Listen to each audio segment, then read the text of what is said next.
নমস্কাৰ সকলোকে আশা কৰো সকলোৱে ভালে আছে আৰু আজিৰ ক্লাছত আমি আলোচনা কৰিম কিহৰ বিষয়ে অসমৰ ইতিহাসৰ বিষয়ে আসাম হিষ্ট্ৰীৰ বিষয়ে যোৱা ভিডিঅ'ত মই আপোনালোকক জনাইছিলো আমাৰ কোৰ্সৰ সম্পৰ্কে আৰু সেই কোৰ্সৰ এটা সৰু পাৰ্ট আজিৰ ভিডিঅ'ত আমি আলোচনা কৰিম আসাম হিষ্ট্ৰীৰ ওপৰত যেটো বিষয় মই আপোনালোকক পঢ়াম আসাম পুলিচে হওক বা এডিআৰএ হওক অসম হিষ্ট্ৰী কিন্তু আমাৰ লাগিবই যিকোনো ধৰণৰ অসম ৰিলেটেড যদি আপুনি এক্সাম দিব গৈ আছে বা দিম বুলি ভাবিছে আপোনালোকৰ ইটো পাৰ্ট আপুনি স্কিপ কৰিব নোৱাৰে এতিয়া ইয়াতে এটা কথা আহে যে আসাম পুলিচৰ যি ভেকেন্সি আহিছে তাত বহু ধৰণৰ মানুহে এপ্লাই কৰিছে এতিয়া ইয়াতে আপোনালোকে কম্পিটিশন কৰি আছে অলৰেডি মেবি জুনে এডিআৰই অলৰেডি মেবি জুনে কিবা এটা জব কৰি আছে তেওঁলোকৰ হয়তো এইটো জব আসাম পুলিচৰ বাবে এপ্লাই কৰিছে জুনে আগতেও আসাম পুলিচৰ বাবে এপ্লাই কৰিছে বা পৰীক্ষা দিছে কিন্তু তেওঁলোকে ক্ৰেক কৰিব পৰা নাই কিন্তু তেওঁলোকৰ এটা ভাল ফাউণ্ডেশ্যন বিল্ড আপ হৈ আছে প্ৰিপাৰেচন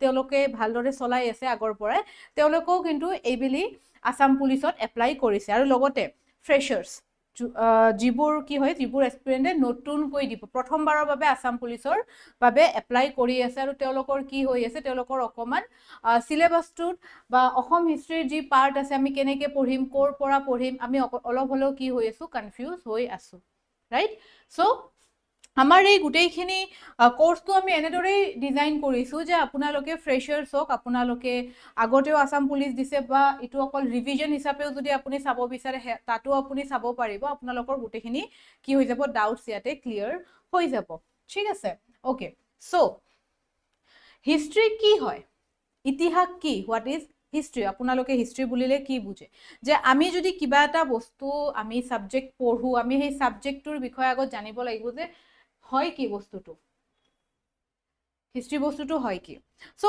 হিষ্ট্ৰী হৈছে এটা এনকুৱাৰী বেসড এটা সাবজেক্ট যে যি আমাৰ আৰ্কিঅলজিষ্ট সকল আছে তেওঁলোকে কি কৰে বিভিন্ন ধৰণৰ বস্তু কি কৰে তেওঁলোকে ৰিসাৰ্চ কৰে আমাৰ পুৰণি আমাৰ মাইথলজিক্যালিও যদি আমি চাব যাওঁ যিবোৰ ষ্টৰিজ আমি সৰুৰ পৰা শুনি আহিছো বা আমি যিবোৰ পুৰাতত্ত্ববিদসকলে কি কৰে বিভিন্ন ধৰণৰ ৰিসাৰ্চ তেওঁলোকে কৰে মাটি খুন্দি পিনে বা বিভিন্ন ধৰণৰ মন্দিৰত আপোনালোকে চাব পাৰে সেই বস্তুবোৰ ৰিসাৰ্চ কৰি পিনে তেওঁলোকে যিবোৰ তথ্য তেওঁলোকে পায় সেই তথ্যটোক আমি কি বুলি কওঁ হিষ্ট্ৰী বুলি কওঁ মানে এটা ইনকুৱাৰী ক'ব পাৰি ইনকুৱাৰী উইথ নলেজ ঠিক আছে আৰু সেই বস্তুটোৱে কি কৰিব লাগিব আমি ইয়াতে হিষ্ট্ৰীত পঢ়িব লাগিব হয়নে এতিয়া আমাৰ ইতিহাস জনাটো কিন্তু আমাৰ বহুত দৰকাৰ এতিয়া কি হয় বহুতে এইটো কথাও কয় যে মই পুলিচৰ চাকৰি কৰি মই হিষ্ট্ৰী পঢ়ি কি কৰিম দৌৰিব দিয়ে ঠিক আছে ফিজিক্যাল টেষ্ট ঠিক আছে কিন্তু এইটো যদি আপুনি ইটো ভাবি পিনেই যদি আপুনি সাবজেক্টবোৰ পঢ়ে আপোনাৰ কাৰণে সাবজেক্টটো কিন্তু হিমানে টাফ হৈ যাব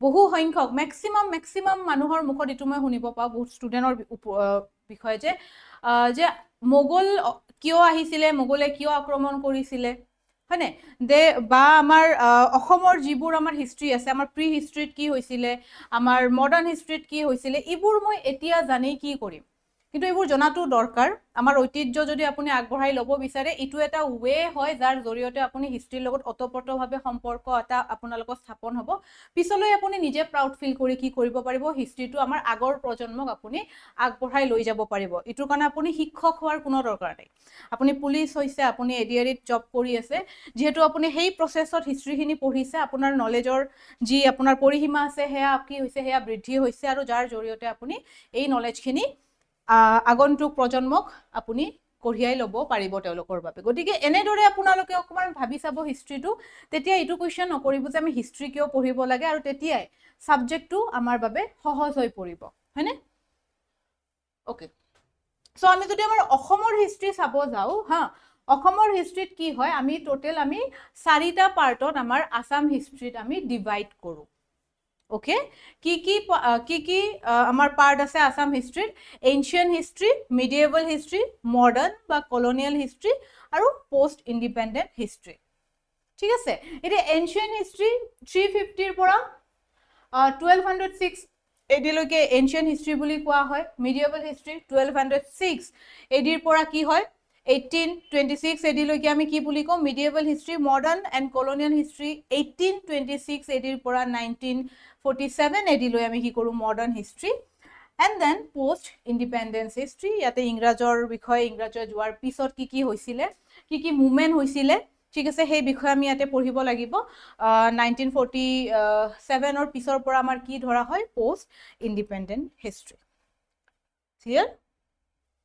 আজি অকণমান আমি ডিছকাছ কৰিম, অকণমান আমাৰ যোনখিনি ব্লকেজ আছে বা যিবোৰে নতুনকৈ অসম হিষ্ট্ৰী পঢ়িম বুলি ভাবিছে তেওঁলোকৰ বাবে আজিৰ ভিডিঅ'টো বিশেষকৈ, বা যিহঁতে আগতে অসমৰ হিষ্ট্ৰী পঢ়িছে যদি এটা ৰিভিজন টাইপৰ আপোনালোকে দিব বিচাৰে, কুইক ৰিভিজন, দেন প্ৰি হিষ্ট্ৰীৰ অকণমান আপোনালোকক মই জনাই দিছোঁ যে প্ৰি হিষ্ট্ৰীত আমি কি পঢ়িম। ফাৰ্ষ্ট যোনটো আমাৰ হিষ্ট্ৰীৰ পাৰ্ট হয় অসম হিষ্ট্ৰী, এনচিয়েণ্ট হিষ্ট্ৰী, যে প্ৰি হিষ্ট্ৰীত আমি কি পঢ়িম, আমাৰ অসমৰ উৎপত্তিৰ বিষয়ে, ঠিক আছে, যে অসমত একেবাৰে প্ৰথমতে কেনেকে আমাৰ অসম নামটো আহিলে, কামৰূপ কেনেকে আহিলে, গোটেইখিনি পঢ়িম। গতিকে আমি সকলোৱে জানো প্ৰথম কি আছিলে, প্ৰথম আমাৰ অসমৰ নাম কি আছিলে, আমাৰ প্ৰথমতে অসমৰ নাম আছিলে প্ৰাগজ্যোতিষপুৰ, হয়নে?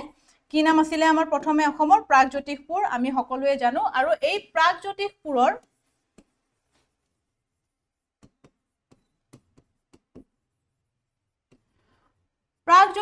কি বুলি কোৱা হয়? City of astrology.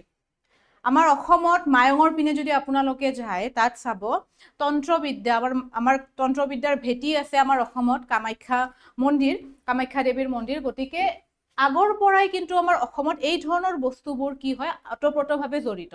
গতিকে প্ৰাগজ্যোতিষপুৰ আমাৰ অসমৰ নাম আছিল আৰু যাক চিটি অফ এষ্ট্ৰলজি বুলিও জনা যায়। তাৰপিছত কামৰূপ, তাৰপিছত আহিলে অসম।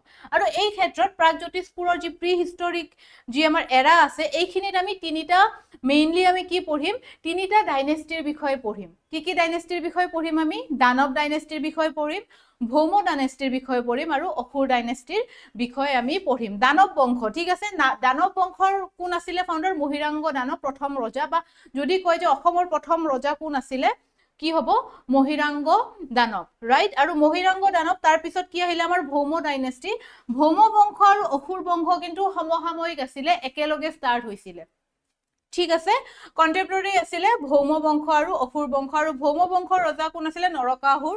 নৰকাসুৰ কোন আছিলে? নৰকাসুৰ আছিলে ভূমি আৰু বিষ্ণুৰ যি বৰাহ অৱতাৰ, ঠিক আছে, তেওঁৰ পুত্ৰ। বিষ্ণুৰ মনত ৰাখিব কোনটো অৱতাৰৰ? বৰাহ অৱতাৰৰ কি আছিলে? পুত্ৰ আছিলে। ওকে, তাৰপিছত আছিলে আমাৰ অসুৰ ডাইনেষ্টি। আৰু অসুৰ ডাইনেষ্টি কি হয়? অসুৰ ডাইনেষ্টিৰ ৰজা আছিলে বানাসুৰ, আৰু তেওঁৰ কি আছিলে? নৰকাসুৰৰ কণ্টেম্পৰৰী আছিলে, সমসাময়িক ৰজা আছিলে। ইয়াৰ বিষয়ে আৰু ডিটেইলত পঢ়িম আমি, ঠিক আছে, ইয়াৰ বিষয়ে আৰু আমি ডিটেইলত পঢ়িম। আমাৰ যি কোৰ্স আমাৰ 5 মাৰ্চৰ পৰা আসাম পুলিচৰ ফাউণ্ডেশ্যন বেচ ষ্টাৰ্ট হ'ব গৈ আছে।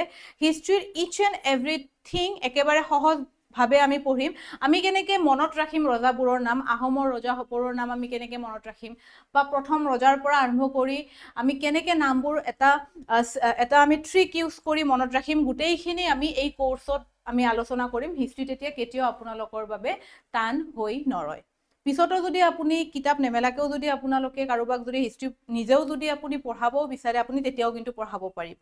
ওকে, চ' আমাৰ 5 মাৰ্চ, আকৌ এবাৰ কৈ দিছোঁ, 5 মাৰ্চ, অহা 5 মাৰ্চ 2026 আমাৰ কি?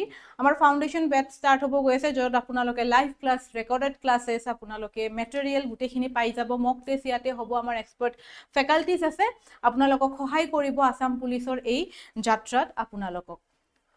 আৰু যদি আপোনালোকে মক টেষ্ট অফলাইনো দিব বিচাৰে, সেয়াও আপোনালোকে ইয়াতে পাব। আৰু আমাৰ এইটো ইউটিউব চেনেলত আপোনালোকে ৰেগুলাৰ কাৰেণ্ট এফেয়াৰ্ছ পাই থাকিব, ঠিক আছে। ৰেগুলাৰ কাৰেণ্ট এফেয়াৰ্ছৰ এটা চিৰিজ ইয়াতে ষ্টাৰ্ট হ'ব, য'ত আপোনালোকে important current affairs, Assam police related বা যিকোনো পৰীক্ষাৰ ৰিলেটেড, অসম ৰিলেটেড যিকোনো ধৰণৰ পৰীক্ষাৰ বাবে ইম্পৰ্টেন্ট কাৰেণ্ট এফেয়াৰ্ছৰ ডিটেইল আপোনালোকে ইয়াতে পাই যাব। গতিকে আমাৰ চেনেলটোক ছাবস্ক্ৰাইব কৰিব নাপাহৰিব। গতিকে আশা কৰিছোঁ লগ পাম সকলোকে আমাৰ 5 মাৰ্চত ষ্টাৰ্ট হ'বলগীয়া ফাউণ্ডেশ্যন বেচত। ধন্যবাদ।